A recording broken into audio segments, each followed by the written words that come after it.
자, 8번 문제 재무회계에 이어서 이제 9번 문제죠. 9번 문제부터 12번 문제까지 이제 원가회계에 관련된 문제들인데요. 자, 다음 한번 같이 해보도록 합시다. 자, 원가 개념에 관한 설명으로 옳지 않은 것은 이랬는데요.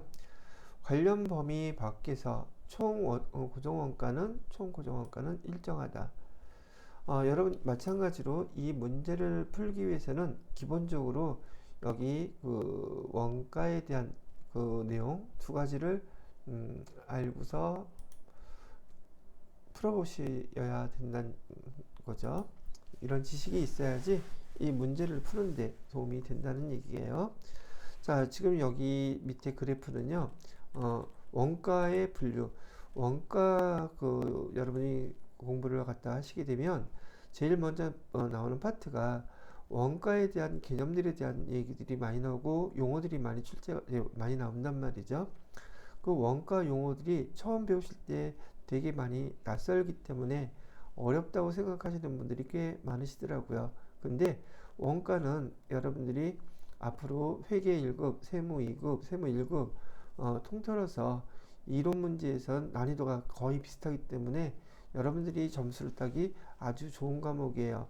그래서 여러분들이 자격증 준비하시면서요, 원가 파트는 한 번만 처음부터 끝까지 잘 학습을 해 놓으시면 도움이 많이 되는 그 과목이기 때문에 잘 학습들을 하시라고 말씀을 드리고 싶으네요.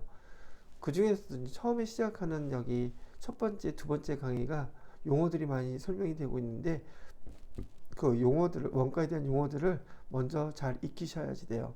이 용어가 뒷받침이 안 되면 뒷부분으로 갈수록 말 알아듣기가 힘들거든요. 자, 참고로 이렇게 말씀을 해드리고요. 여기는 원가를 갖다가 분류하는데 얘는 원가 행태에 의한 분류 방법에 대한 그래프예요. 첫 번째 그래프는 변동비에 대한 거고요. 그 다음 거는 고정비에 대한 그래프랍니다. 지금 우리가 회계 1급을 배우면서 제조업에서 사용되는 용어들이라고 보시면 될 거고요.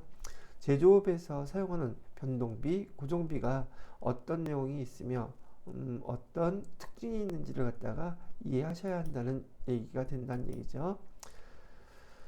자, 지금 첫 번째 거는 변동비예요. 여기는 변동비. 변동비라고도 하고요. 변동원가라고도 불러요. 여기는 고정비 또는 고정원가 이렇게 부르는 계정들이고요. 보시게 되면 지금 여기 0이라고 쓴 데부터 200 그리고 이쪽에는 조업도라는 말이 쓰여 있는데요. 이 조업도의 말뜻이 뭐냐면 만든다는 뜻이고요. 업은 만드는 일이라는 뜻이에요. 예를 들어서 제품을 만드는 일을 갖다가 도는 어떤 측정을 한다는 뜻인데 우리가 상식적으로 일반적으로 알고 있기에도 제품이 많이 만들어졌는지 적게 만들어졌는지 판단할 때 제일 쉬운 게 생산량이겠죠. 바로 조업도 중에서 이 생산량 그렇게 하면 조업도에 얘가 포함이 될 수 있는 항목이에요. 만드는 것을 측정할 수 있다는 얘기죠. 또는 작업 시간이 많으면 상식적으로 제품이 많이 만들어지겠죠. 작업 시간으로도 작업이 시간이 많으면 많을수록 제품이 많이 생산됐다는 것을 측정할 수 있다는 말이고, 또는 기계를 가동했던 시간, 기계 시간이라고 부르는데 기계 가동 시간 같은 것으로도 조업도를 측정할 수 있어요. 그래서 이 조업도는 어느 하나만을 딱 얘기하는 것이 아니라 이런 그러니까 제품을 만드는 그 정도를 측정할 수 있는 통칭이라고 보시면 돼요. 그래서 조업도에는 생산량이 될 수도 있고 작업 시간이 될 수도 있고 기계 시간이 될 수도 있다. 이 용어를 먼저 이해하셔야 합니다. 두 번째, 이렇게 조업도가 증가한다는 것은 생산량이 증가한다는 뜻도 되고요. 작업 시간이 증가한다는 뜻도 되기 때문에 이 말을 갖다가 이해해야지만 위에서 나오는 말들을 알아들을 수가 있단 말이죠. 이건 좀 제일 많이 쓰는 방법으로 생산량을 한번 해볼게요. 제품의 생산량이 100개일 때 원가는 얼마가 발생하나? 이쪽은 원가 그래프거든요. 원가는 5,000원이 발생했다고 가정을 해보시자고요. 제품 100개 만들 때 원가가 5,000원이 발생했다고 하면 그럼 200개 만들었을 때는 얼마가 발생할까요? 당연히 10,000원이 발생하겠죠. 비례해서 발생하는 거니까. 그래서 제품을 만들 때 똑같은 물건이 계속 반복해서 들어간다고 하면 그 증가 개수가 늘어날수록 원가는 비례해서 증가한다. 그래서 요거는 변동원가에서는요, 만드는 제품의 개수가 증가할수록 총 원가도 증가한다. 이런 비율로 증가한다는 거 나타내고 있는 거예요. 자, 반면에 100개 만들었을 때 5,000원이 발생했다면 그러면 100개가 아니라 1개 만들었을 때는 얼마일까요? 라고 물어본다면 5,000원을 100으로 나누게 되면 50원이 나오죠. 이거는 한 개당 원가를 여기 우리 원가회계에서는 단위당 원가라고 부르고 있어요. 그래서 단위당 원가는 50원이에요. 이렇게 답하는 거죠. 그러면 200개 만들었을 때 총 원가가 10,000원이었다고 하면은 한 개당 단위당 원가는 또 얼마예요? 라고 물어보면 10,000원을 200으로 나누게 되면 똑같이 또 50이 나오죠. 즉 변동비의 특성은 단위당 원가는 일정하다예요. 단위당 원가는 일정하다. 그래서 제가 그래프로 파란색으로 단위당 원가 이렇게 표시해 놓은 거예요. 이해가 되셨나요? 자, 변동비는 저희 정리합니다. 여러분이 기억할 때 변동비는 대표적인 계정은 직접 재료비와 직접 노무비에 직접자가 들어간 거. 직접 재료비하고요. 직접 노무비. 뭐 직접 재료 원가라고도 부르고 직접 노무 원가라고도 합니다. 이 두 개를 또 합쳐서 우리는 뭐라고도 부르냐면 직접비라고도 불러요. 두 개 합쳐서 직접비 또는 직접 원가 이렇게 부른다. 요게 변동비의 특징이란 말이죠. 되셨는지요? 자, 거기에 반해서 시험 문제는 이렇게 물어봐요. 변동비 총원가는 생산량이 증가함으로써 똑같이 증가한다. 그럼 설명이 맞는 거예요? 틀리는 거예요? 이렇게 물어봐요. 그런데 생산량이라는 용어를 쓰지 않아요. 생산량이란 말 대신에 조업도가 증가할수록 총원가도 비례해서 증가한다. 그러면 단위당 원가는 어때요? 조업도가 증가할수록 단위당 원가는 일정하다예요. 요거를 구분할 줄 아셔야 돼요. 그리고 여기 0에서 100, 100에서 200 여기를 갖다가 관련 범위라는 용어로 사용해요. 설명할 때 관련 범위 내에서는 이런 게 성립하더라 이런 얘기를 하는 거니까 제가 지금 설명드린 건 그래프뿐만이 아니라 이 내용에서 사용하는 용어들을 다 설명해 드린 거예요. 왜냐하면 여러분들이 문제가 나오게 되거나 대화를 할 때 용어를 못 알아들어서 뭘 뜻하는 것인지 이해를 못하는 경우가 많기 때문에 용어부터 같이 설명을 해드렸고요. 자, 고정비는 또 어떤 특성이 있나 봤더니 마찬가지예요. 조업도가 이렇게 증가를 하고 있어요. 근데 이 고정비의 제일 대표적인 게 어떤 계정이 있냐면 임차료예요. 임차료. 우리 공장에서는 제품을 만들기 위해서 공장 그 건물을 빌렸는데 임차료는 지금 6,000원으로 일정해요. 그래서 이 임차료 6,000원을 내게 되면 즉 여기 조업도 제품을 그 기간 동안 여기 임차료 낸 기간 동안에 100개를 만들던 200개를 만들던 300개를 만들던 그 임차료 내는 금액은 증가하지 않는단 말이죠. 그래서 고정비의 특징은 총 원가는 일정하다예요. 관련 범위 내에서 조업도가 증가하더라도 고정비는 총 원가는 일정하다. 그런데 한 개당 원가, 즉 단위당 원가는 어떻게 돼요? 100개 만들었을 때 6,000원이라면 6,000원을 100으로 나누면 단가는 단위당 원가 말하는 거죠. 단위당 원가는 얼마가 돼요? 60원. 그러면 200개를 만들었을 때 단위당 원가는 얼마가 돼요? 6,000원을 200개로 나누면 단위당 원가는 30원이 되겠죠. 300개를 만들었다면 20원이 되겠죠. 즉 고정비에 있어서 단위당 원가는 조업도가 증가하면 증가할수록 단위당 원가는 이렇게 우하향으로 감소하더라. 그래서 단위당 원가의 그래프는 제가 여기 표에다가 이런 사선을 넣을 줄 몰라서 이렇게 손으로 그린 거예요. 그래서 고정비의 특징은 관련 범위 내에서 총원가는 일정하고 단위당 원가는 감소한다. 요게 핵심이고요. 변동비에서는 조업도가 증가할수록 관련 범위 내에서 총원가는 비례적으로 증가하고 단위당 원가는 일정하더라. 요게 제가 좀 알려드리려고 하는 특징이란 말이죠. 두 기정들에 관해서. 자, 그러면 보기를 한번 볼게요. 1번 관련 범위 밖에서라고 되어 있죠. 내에서가 아니라 총 고정 원가는 일정하다. 관련 범위 밖에 내서 얘가 어떻게 될지는 변수가 뭐가 있을지는 알 수가 없어요. 관련 범위 내에서만 일정하다고 할 수 있지 관련 범위 밖에서는 이거는 장담할 수가 없는 불확실한 요소란 말이죠. 그래서 옳지 않은 건 얘가 답이에요. 두 번째, 메모런가는 의사결정에 영향을 주지 않는다. 지금 이 메모런가는 여기에 나와 있지는 않은데 그래도 자주 나오는 녀석 중에 하나니까 설명하게 된다면 의사결정과 관련되어 있는 원가예요. 메모런가는. 그래서 의사결정에 따른 원가 분류 방법인데 이 의사결정과 관련이 있는 원가를 우리는 관련 원가라고 부르고요. 관련이 없는 것을 비관련 원가.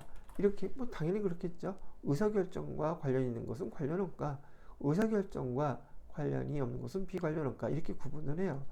근데 이 관련 원가에서 대표적인 게 관련 원가는 기회 원가 또는 기회 비용이라고도 부르고요. 비관련 원가는 매몰 원가를 갖다가 대표적으로 얘기한단 말이죠. 여기서 기회 원가라는 것은 뭐냐면 여러분들한테 선택지를 하나 주는 거예요. 자, 수업할 때 했던 것처럼 여러분이 지금 자격증을 취득해서 취업을 하는 것을 목표로 한다고 한다면 취업할 때 여러분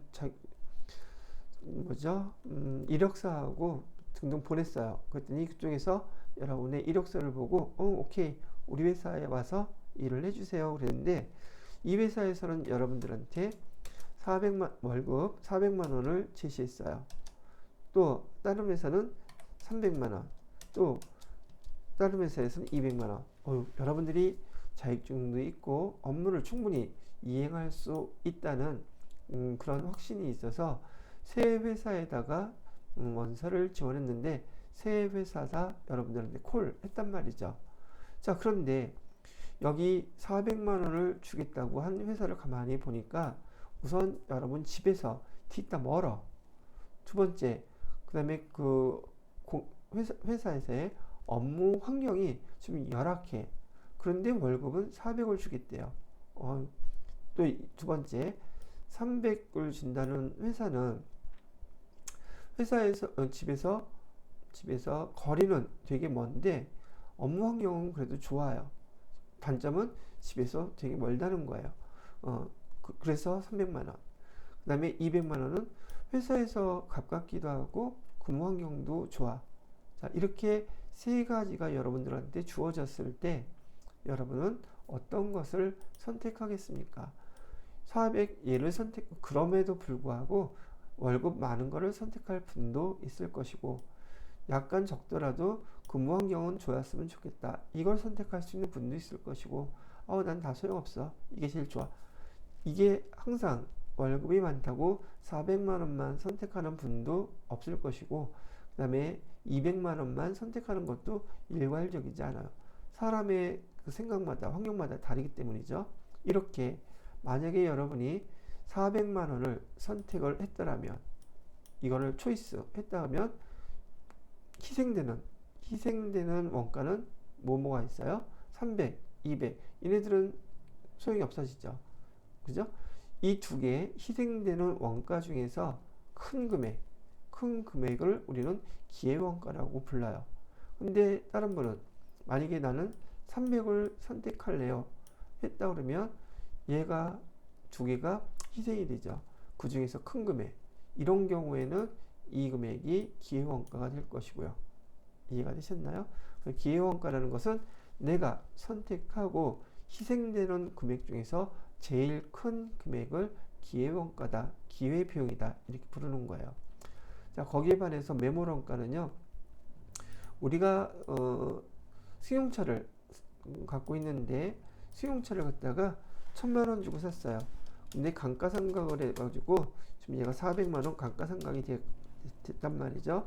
그래서 지금 우리가 예측하기에 1,000만 원짜리를 샀지만 우리가 사용하면서 값어치가 떨어져서 지금은 600만 원 정도 될 거라고 지금 생각을 하고 있는 거예요.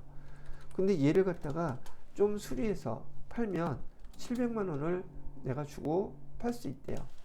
그리고 그냥 이 600만 원짜리라고 예상을 했지만 그냥 팔게 되면 여기 600만 원을 받는다고 해요. 그러면 우리 입장에서 의사를 결정할 수 있는 것은 수리를 해서 좀 더 높은 가격을 받을까 아니면 그냥 팔아버릴까 요거를 갖다가 선택할 수가 있단 말이죠. 그러나 앞에서 발생한 여기 감가상각비라든지 장부가액 요거는 우리가 의사결정을 할 수가 없어요. 벌써 다 발생된 원가이기 때문에 이런 원가를 우리는 매몰 원가라고 부른다. 간단한 예로 한번 이렇게 들어봤어요. 그래서 우리가 선택할 수 있는 의사결정과 관련된 원가에서 관련된 원가는 이런 것이고 관련 원가, 요 매몰 원가는 비관련 원가라고 부른다. 그래서 이렇게 설명해 놓은 거예요. 그러면 이해가 되셨으면 매몰 원가는 의사결정에 영향을 주지 않는다. 요 매몰 원가는 의사결정에 영향을 주지 않는 비관련 원가니까 맞게 설명한 거죠. 세 번째, 관련 범위 내에서 단위당 변동원가는 일정하다. 관련 범위 내에서 변동원가 물어보고 있죠. 변동원가에서 여기 관련 범위 내에서 단위당 변동원가는 어떤다 그랬어요? 일정하다 그랬었죠. 맞는 말이잖아요.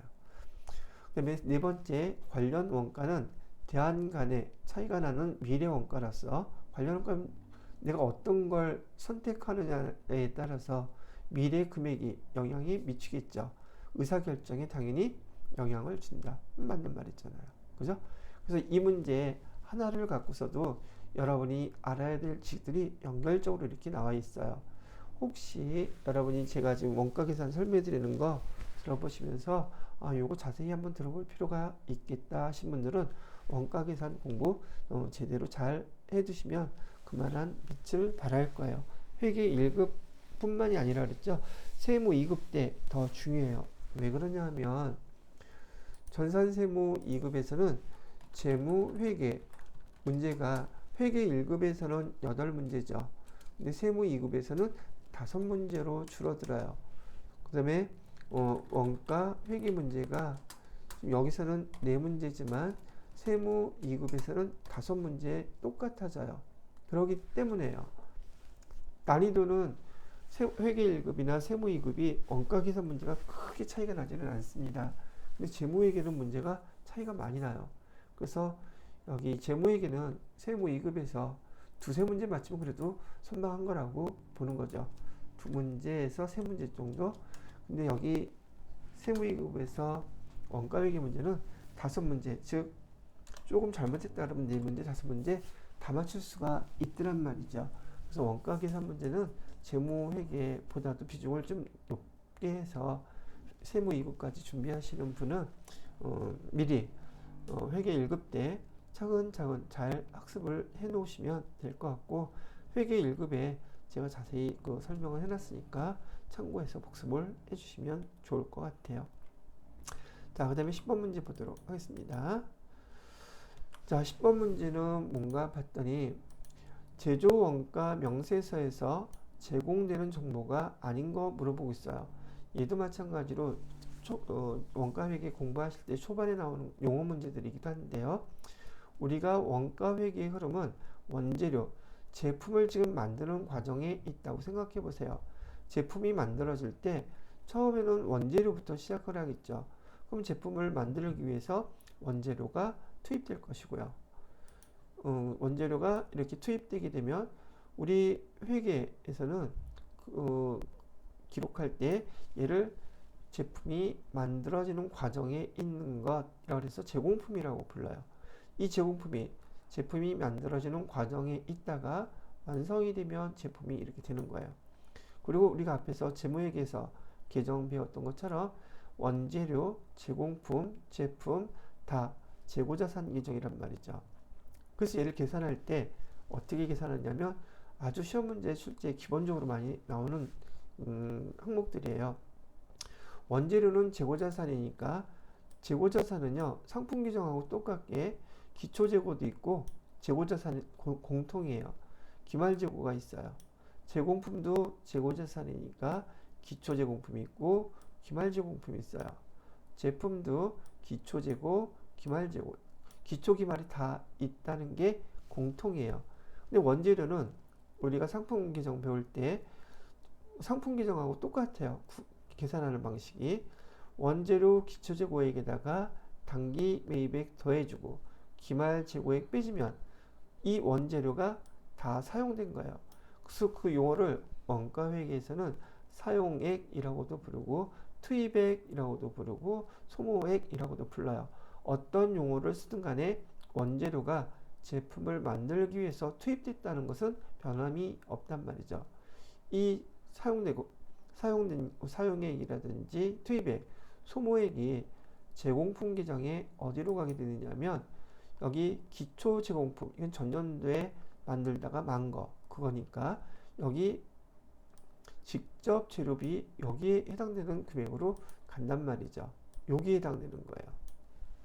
그래서 여러분들은 제공품 계정에서 기초 제공품과 원재료나 상품으로 따지면 당기 매입액에 해당되는 것이 제공품은 제품이 지금 만들어지는 과정에 있는 것이기 때문에 제품 만들어지기 위해서 투입된 거, 직접 재료비, 직접 농업비, 제조 간접비 세 가지가 다 여기 차변의 금액으로 와야 된다는 걸 아셔야지 돼요.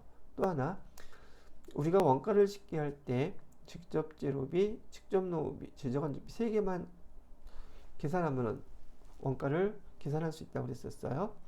이 세 가지를 묶어서 부르는 명칭, 얘가 당기 총제조 원가라는 것도 아셔야지 돼요. 여기서 되게 제일 중요한 파트 중에 하나입니다, 이게. 자, 그래서 제공품은 현재 제품이 만들어지는 과정에 있는 것인데 기초 제공품에다가 당기 총제조 원가, 당기 총제조 원가는 직접 재료비, 직접 농업비, 제조 간접비를 뜻하는 거예요. 거기서 기말 제공품을 빼게 되면 제품이 완성된 거죠. 당기 제품 제조 원가라는 게 계산이 돼요. 제품이 다 만들어진 거에 대한 원가가 짓게 된 거예요. 그리고 제품이 이제 완성이 됐으니까 어디로 가요? 얘는 바로 옆에 제품 계정에서 기초 제품 재고액에다가 제공품 계정에서 완성된 당기 제품 제조 원가, 제품 완성된 게 들어온단 말이죠. 그리고 기말 제품 재고액을 빼게 되면 여기서 당기 제품 제조 원가가, 즉 매출원가죠. 매출원가가 여기 나온단 말이죠. 여기 이거 잘못 썼네요. 이따가 수정해야 되겠어요.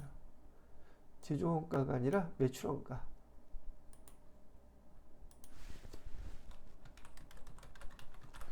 자, 그래서 여러분들은요, 지금 여기 원가 회계의 흐름을 갖다가 잘 이건 암기해 놓으셔야지 돼요. 암기해 놓아야지 숫자로 나왔을 때 여기 해당되는 것을 계산할 수 있어요. 별반 뭐 어렵지도 않고, 여기 있는 요 내용을 말로도 많이 물어봅니다. 일단 여기서 문제에서 보면 제조원가 명세서에서 제공하는 정보가 아닌 것을 물어봤는데요. 자, 요 상황에다가 제가 여기를 이렇게 잘라 놓을게요.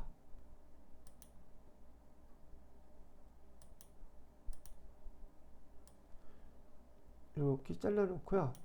지금 여기 원재료부터 그 다음에 제공품 여기 끝나는 순간까지 제품이 만들어지는 과정까지만 제가 선을 그어 놓고요. 얘가 공장에서 지금 제품을 만들 때 사용하는 계정들이란 말이죠. 그래서 여기가 제조 원가 명세서에서 납집게 되는 계정들이에요. 반면에 여기 제품 여기 나와 있죠. 얘 여기서는 손익계산서에서 나타나는 계정들이란 말이죠. 구분을 했을 때 물론 여러분 프로그램 그냥 보시게 되면 프로그램 안에도 제조원가 명세서 있고요. 손익계산서 있죠. 이따가 이제 실기할 때 제가 까먹지 않으면 화면 다시 보여드릴게요. 근데 그 화면을 보고 이해하려면 그 화면보다 얘를 먼저 아셔야지 돼요. 시험 문제에서는 얘가 계산 문제로 출제되기 때문에요. 그래서 제조원가 명세서에서 나오는 것들이고 여기 있는 계정들은 손익계산서에서 나오는 계정이다. 요거까지 알아두시면 도움이 되겠죠. 이 문제 또한 간단하게 제가 요거 보여드리고 답만 설명하고 넘어갈 수도 있어요. 화면에 나오는 거 캡처해가지고 자 제조원가 명세서에 보니까 이거는 없네요 라고 넘어갈 수 있지만 이거는 계산 문제 뿐만이 아니라 원가 회계의 흐름에 가장 기초적인 거기 때문에 여러분이 암기하셔야 될 상황으로 제가 이렇게 정리를 해드린 겁니다. 자 보게 되면은 기말 제공품 재고에 여기 있죠. 그 다음에 단기 제품 제조원가 여기 있는 거예요. 단기 총 제조원가 이 세 개를 묶어서 우린 단기 총 제조원가라고 부른다고 그랬어요. 매출원가는 어디 있나요? 매출원가는 손익계산서 여기 있죠. 그래서 얘가 답인 거예요. 되셨나요?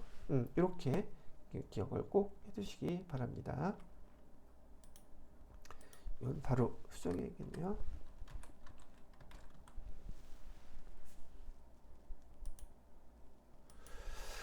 자, 이렇게 설명을 해드렸고요. 11번 문제 보도록 하시겠습니다.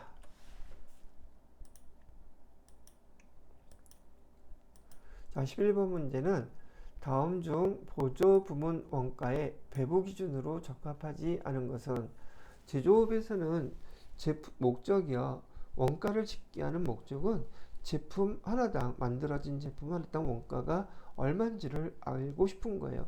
그러다 보니까 제품을 만드는 제조 부분과 또 제품을 만들기 위해서 보조하는 보조 부분에서도 공장 안에 있는 것들이니까 당연히 원가들이 계속 발생을 할 거예요. 근데 결과론적으로는 얘네들이 다 모여져서 제품의 원가를 구성하게 되는데 이 보조 부분에서 발생한 원가를 제조 부분으로 일정한 방법으로 배분을 해줘요. 그래서 결과론적으로는 제품의 원가가 한 개당 얼마인지를 계산하게 되는데 보조 부분의 원가, 보조 부분은 당연히 제품이 만들어지는 부분은 아니죠. 근데 그 원가를 배분할 때 그 원가 배분의 기준이 있어요. 뭐 이런 얘기를 하면 될까?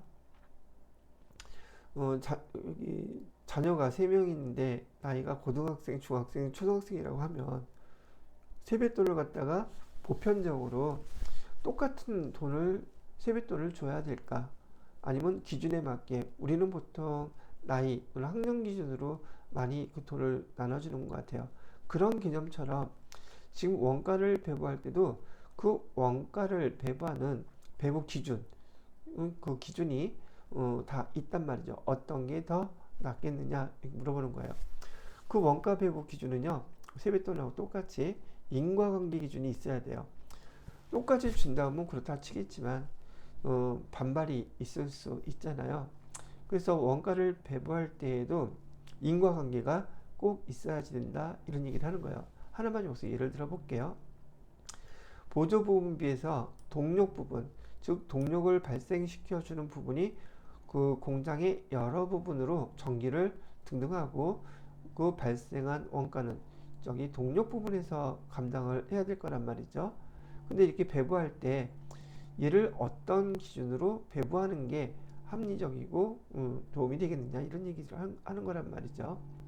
그 동력 부분을 배부할 때 여기 보시면 그 사용한 전력량을 기준으로 배부한다. 전기 용량을 기준으로 배부한다. 킬로와트, 시간당 킬로와트로 배부한다. 얘는 동력 부분과 인과관계가 있는 거죠. 근데 만약에요, 이거를 갖다가 동력 부분에서 배부하는데 기준을 갖다가 인원수로 뭐 배부한다, 또는 그 공장에 또는 그 보조 부분에 면적으로 배부한다, 이렇게 한다 그러면 동력과 인원수 면적이 큰 인과관계가 있나요, 없나요? 이런 건 적절치 않다는 거예요. 즉 합리적이지 못하다는 얘기가 되는 것이죠.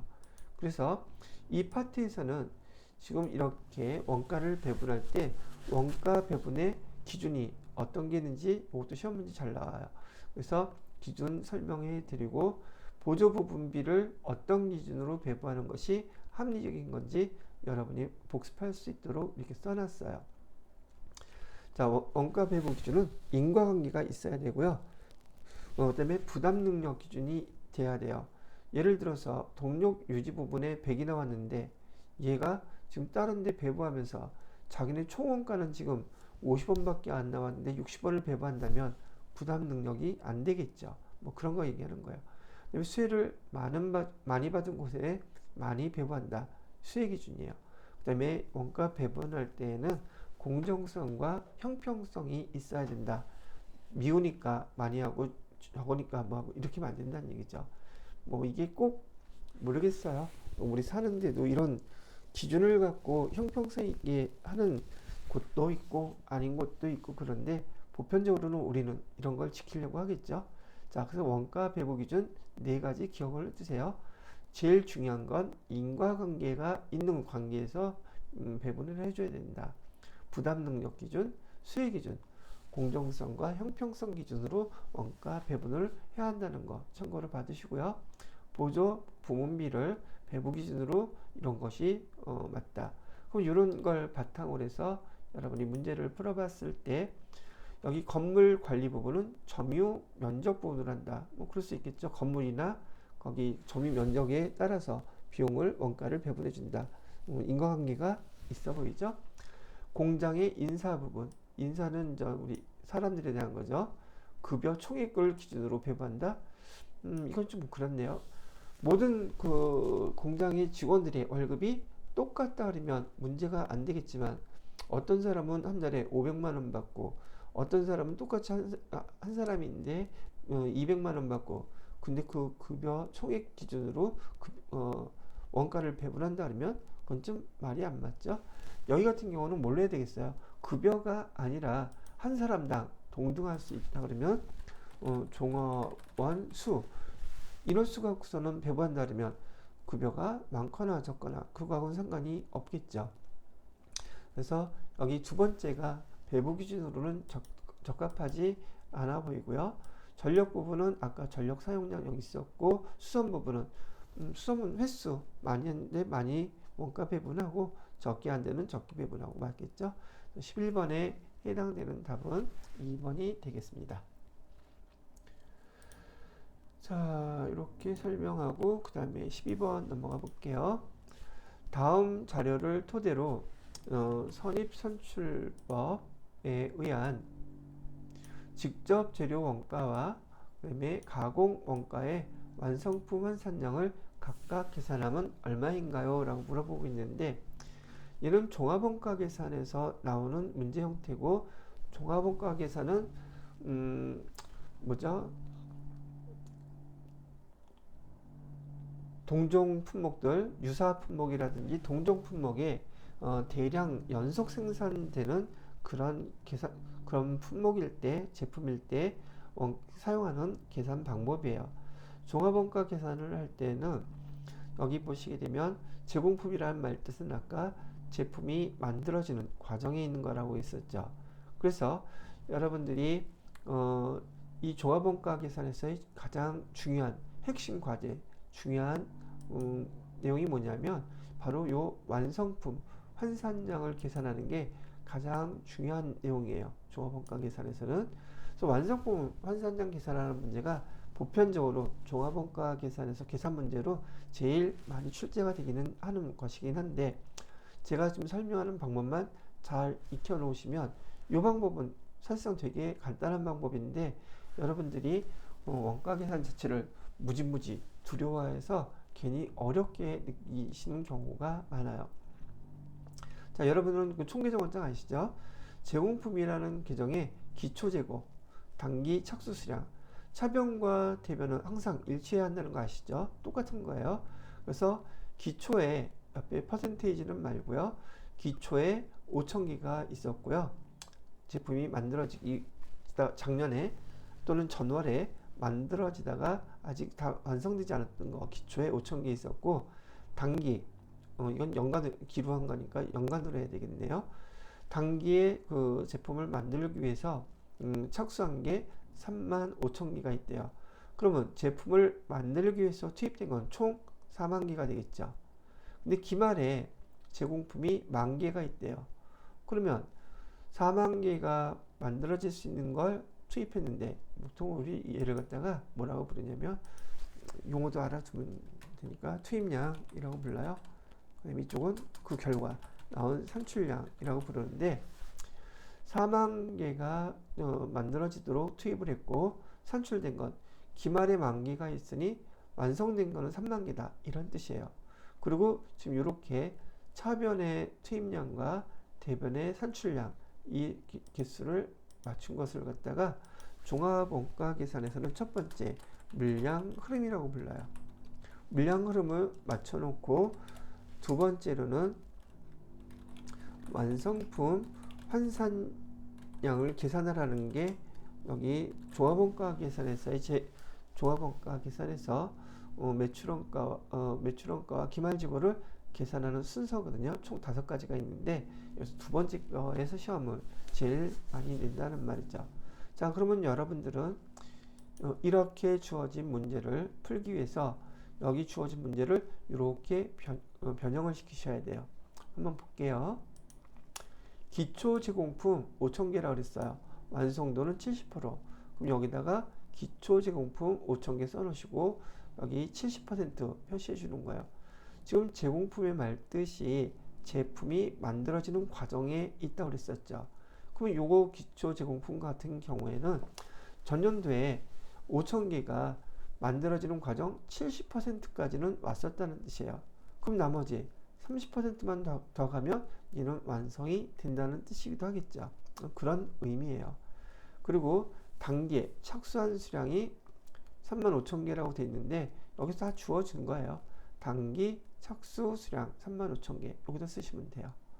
그 다음에 기말 제공품 10,000개, 기말 제공품 10,000개 여기 있죠. 30%. 이 말 뜻은 올해 지금 제품을 만들다가 10,000개는 30% 정도 지금 만들어졌어요. 30%가 만들어진 상태예요. 이걸 뜻하는 거예요. 이해가 되셨죠? 그럼 다음에 넘어가면 기초 재고 10,000개, 여기 완성도 30% 이렇게 나오는 거라는 뜻이죠. 자, 단기 완성품 그래서 여기 30,000개.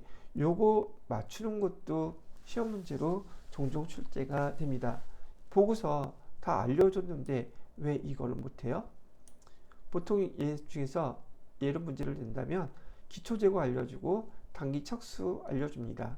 그 다음에 단기 완성품을 알려주면서 기말 재고는 몇 개일까요? 이렇게 물어보기도 해요.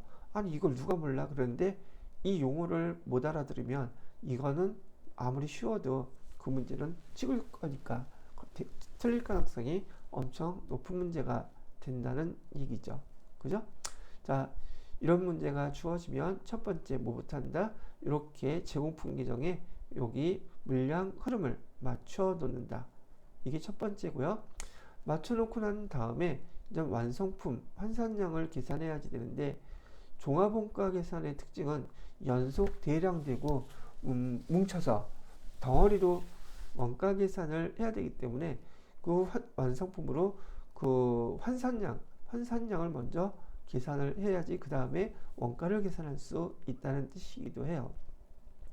완성품 환산량 계산할 때는요, 두 가지 방법이 있어요. 여기 보시는 평균법이 있고요. 두 번째 선입선출법이 있어요. 자, 여기서부터 좀 집중하세요. 되게 단순하고 쉬운 건데 용어가 어렵다고 만세 부르면 못하게 되니까요. 자, 평균법은요.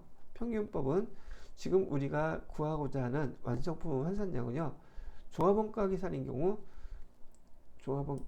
경우 원가 계산은 원래 세 가지를 짓게 한다 그랬죠. 직접 재료비, 직접 노무비, 제조 간접비, 이렇게 세 가지를 짓게 하는 건 다 똑같은데 종합원가 계산에서는 얘를 갖다가 좀 나누어서 계산을 해요. 이해하고? 예. 근데 우리가 원가 계산 초기에 뭐라고 배웠냐면 직접 노무비하고 제조 간접비를 묶어서 우리는 얘를 가공비 또는 가공원가를 배웠단 말이죠. 그래서 종합원가 계산에서는 특징이 직접 재료비와 가공비 나누어서 원가를 계산해요. 그러다 보니까 여기 보시는 것처럼 종합원가 계산의 특징인 직접 재료비와 가공비에 대한 완성품 환산량을 계산해 달라고 문제에서 요구를 했던 거예요. 직접 재료 원가나 가공원가 이 두 개로 이렇게요. 그럼 어떻게 계산하느냐? 평균법일 때는 여기 산출량 요것만 계산합니다. 산출량만. 여기 몇 개라고 했어요? 완성품 3만 개. 기말에 몇 개 있어요? 10,000개. 두 개 합치면 4만 개예요. 30% 얘는 가공원가, 가공비 계산할 때만 사용하는 거예요. 그리고 전제 조건 요것도 꼭 아셔야지 되는데 대부분의 시험 문제는 이렇게 나와요. 재료는 공정 초기에 전량 또는 100% 투입됐다고 얘기하잖아요. 그럼 여기 기말재고에 얘는 기말재고나 기초재고밖에 없어요. 여기 퍼센테이지 신경 쓰지 말라는 얘기예요. 그리고 그냥 더해주세요. 그러면 4만 개. 이게 완성품 환산량이에요. 거기에 반해서 가공비 있죠. 이 가공비는 완성품 환산량은 그대로 포함시키고요. 여기 30% 가공이 되다가 만 거. 재료는 어차피 100% 다 들어갔기 때문에 이 가공의 정도를 따질 필요가 없어요. 완성도를. 그런데 가공비는 30%만 진행되다가 지금 30% 멈췄기 때문에 만 개가 30% 완성도를 갖고 있다면 만 개의 30%가 완성된 걸로 그냥 보자고 환산한 거예요. 그래서 여기는 몇 개가 돼요? 3,000개가 되겠죠. 만 개 30%니까. 그죠? 가공비만 여기 계산할 때 계산해 주면 돼요. 그래서 완성품 3만 개에다가 가공비 30% 계산해서 3,000개 하니까 완성품 환산량은 33,000개가 되더라. 이렇게 계산하라는 얘기예요. 요 30% 계산하라는 말을 여기서는 가공비는 공정 전반에 걸쳐서 균등하게 발생한다고 했는데 100% 중에서 30%만 발생했으니까 30%만 기말재고의 완성품 환산량을 계산하라고 얘기를 한 의미를 이렇게 표시해 놓은 거예요. 그래서 문제에서도 보시게 되면 재료는 공정 초기에 전량 투입된다. 그 다음에 가공원가는 공정 전반에 걸쳐서 균등하게 발생한다. 이렇게 된 거예요. 이게 평균법이다. 평균법은 산출량만 이렇게 계산하면 된다. 그러면 선입선출법은 뭐냐? 이 선입선출법은요. 여기 계산해 놓은 평균법, 이렇게 계산해 놓은 평균법에서 기초재고만 빼주시면 돼요. 기초재고. 요거. 그러면 직접 재료비인 경우에는 4만 개였었는데 두 개 더 하면 4만 개죠? 거기서 뭐만 빼라는 얘기예요? 요거 5,000개만 빼요. 5,000개 빼니까 얼마 나와요? 35,000개 나오죠. 그 다음에 가공비는요? 가공비는 이렇게 완성도 계산해야 되니까 5,000개가 70% 완성됐다면 5735, 3,500개를 빼주면 되죠. 33,000개에서 기초 재고였던 3,500개를 빼면 29,500개가 계산이 되는 게 선입선출법이에요.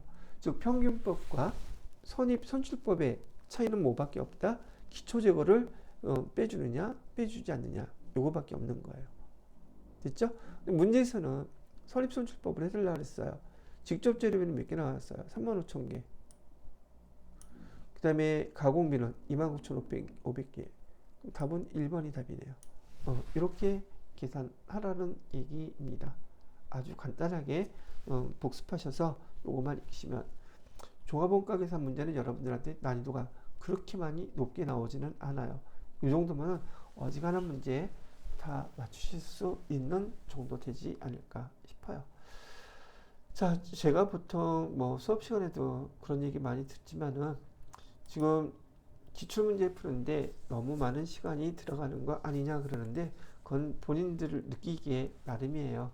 어, 이 문제를 가지면서 복습하시면서 저는 가능하면 수업 시간에 했던 것까지도 못 듣는 분을 위해서 설명을 해드리는 것이고요. 어, 뭐 등등 자기 필요에 맞게끔 공부하시면 되지 않을까 싶습니다. 누구 한 사람만을 위해서 하는 게 아니기 때문에 어떤 분들은 여기 저한테 여기 인터넷 강의로만 공부하시면서 복습하시는 분들도 계실 수 있으니까 제 수업에서 이 내용을 벌써 다 들으셨던 분들이야 반복적인 것으로 좀 약간 빨리 넘어갔으면 하고 바라시는 분도 있을 수 있겠지만 그렇지 않은 분들을 위해서라도 제가 문제 풀면서 또 여러분은 복습하면서 다시 또 공부하니까 뭐 일석이조 아닐까 싶기는 합니다. 자, 이렇게 마무리하고요. 잠깐 쉬었다가 여기 세모에게 부가가치세 세 문제, 이론 문제 또 풀어보도록 하겠습니다.